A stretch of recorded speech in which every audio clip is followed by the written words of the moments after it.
really a victory for good government, Mr. Brown? Or was it a victory for... Perhaps I can help you, Chuck. I think the election was a victory for good government. It might also be called a victory for propaganda. But that would have been equally true if our opponent had won. But that's what I mean. Everybody uses propaganda. Oh, no, not everybody, Chuck. But propaganda is an important force in our society today. That's why, besides using propaganda, I've been studying it for some years. Propaganda made a picture. Propaganda skillfully employed to turn millions of men to a cruel hatred of their fellow men. And propaganda often persuades us to help our fellow men. The products of our factories are also known around the world through propaganda in the form of advertising and salesmanship. The study of history reveals a great deal of propaganda that has been used to fight wars and win wars. Propaganda can also be used for peace. So you see, Chuck, propaganda is important. Well worth any time you give study. I see that. But how can you study it? Well, you can begin by investigating the techniques of propaganda. Here, I've listed some of the main ones. Glittering generalities, transfer, name-calling, card stacking, testimonial, plain folks, and bandwagon.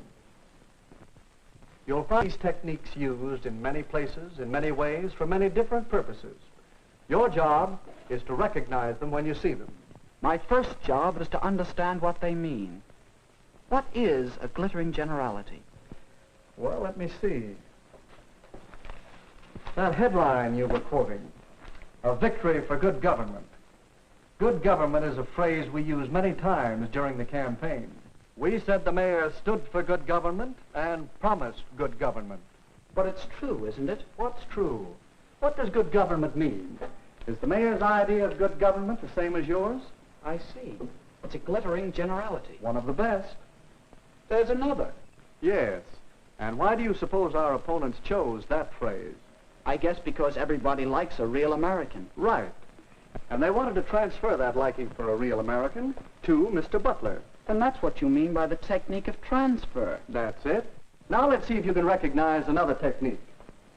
A day or so after that poster came out, I said in one of my campaign speeches, our opponent advertises himself as a real American. I say he is unreal, unrealistic. He is a visionary, a theorist, a dreamer. He is so thirsty for public office that like a weary traveler in the desert, he sees a mirage, and he is trying to sell it to you as real. There. Now, what would you call that? That's name-calling, visionary, theorist, dreamer. That's right. And those are very polite names. But now I want you to listen to something else. For my collection of propaganda materials, I've made a special record of part of one of Mr. Butler's radio speeches. Mayor Cooper asks that he be judged by his performance in office. Very well. Let's ask him who was mayor when the municipal waterworks fell into such a state of disrepair that the whole town was without water for 2 days. Let's ask him. But no, let's not. It might embarrass him. You recognize the technique? No, I don't. It's a tricky one. Is it true about the waterworks? Partly true. That's what we call card stacking. Cooper was mayor when the pumping station broke down, but it was the men in office before him who allowed it to get into such a rundown condition, and it finally gave way before he could get anything done. I see. And card stacking is choosing some facts and leaving out others and arranging them to suit your purpose. That's the idea. Now, did you see our little campaign movie?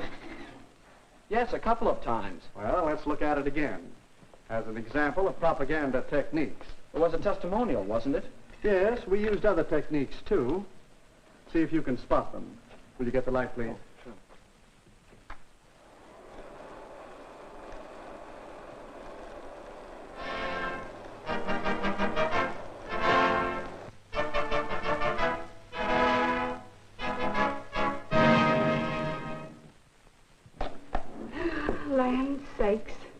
body hardly has time enough. The house to clean, and the washing to do, and the men folks to feed. They like their chocolate cakes, too. But I do want to take time to tell you that I've known Dick Cooper ever since he was knee-high to a grasshopper. He comes of a good, respectable family, just as honest as the day is long. And he knows our town. He's one of us. That's why I'm going to vote for Mayor Cooper. And all my friends are going to vote for him, too. We'll stop a minute, Chuck. Recognize the technique? That must be what you call plain folks. That's right. You'll find many versions of the appeal based on the common man, the man on the street, log cabin to president. Now let's look at the rest of the movie. Yes, Mrs. Hamline is voting for Mayor Cooper. Her friends are voting for Mayor Cooper. Your friends are voting for Mayor Cooper. The people know what they want, and what they want is Mayor Cooper. Don't you be left behind. Get on board the Victory Special. Vote for Mayor Cooper and ride with him to victory.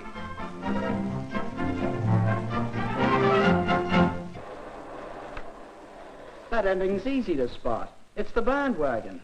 Yes, the propaganda we've been talking about is easy to detect. But a great deal of propaganda is much more hidden, much harder to detect. That's what's bothering me. Even in a small local election, there's so much propaganda. That poster, a real American. It uses a transferred device. Does that mean it isn't true? Not necessarily. Evaluating propaganda isn't that simple. Recognizing the technique is one step. Another step is to know the purpose. What is the purpose here? That's easy. To get people to vote for Butler. Yes, to persuade people that Butler is the better man, to move them to vote for him. In short, to sell Mr. Butler to the voters. You'll find that the purpose of most propaganda is to persuade people to believe something, to do something, or to buy something. All right. But it still doesn't answer my question. No. Your next step, and it's a big one, is to get the facts. Well, is he a real American? Howard Butler was born in this country. He obeys its laws. He's a good citizen. Yes, he is a real American. The same can be said for Richard Cooper. So ask yourself whether the facts support the purpose. Do they support the transfer of feeling from real American to Mr. Butler over Mr. Cooper? No, I guess not. Well, that's your fourth step. Weigh the facts against the purpose and the technique. I think I understand. To know whether propaganda is good or not, whether it's true or not, I should know the purpose, recognize the technique, get the facts, and judge the purpose and technique by the facts. But when you want the facts about live political battle, don't come to a campaign manager. I might do it at that. But I will also go and see your opposition. Well, that's all right. Whenever you're tracking down propaganda, get as many different points of view as you can. Do you know something? What? I think that it might be interesting to make a really serious study of propaganda. I find it interesting, and there's plenty to study. Here I have just a few of the many books on the subject. You can read them. You can keep your eyes and ears open for little bits of propaganda. And, of course, you can study whole propaganda campaigns. Here are a few on which I've been gathering material. Hitler and Nazi Germany had a campaign of propaganda that ran over many years. Then there's a wealth of propaganda to study on the subject of Russia and communism. There's propaganda to study in our own American elections, national as well as local, and in many of the major issues on which elections often hinge. Well, if I don't learn about propaganda, it won't be because there's no way to study it. That's right, Chuck. Remember the techniques of propaganda and use the procedure we out is a powerful force. So powerful that your study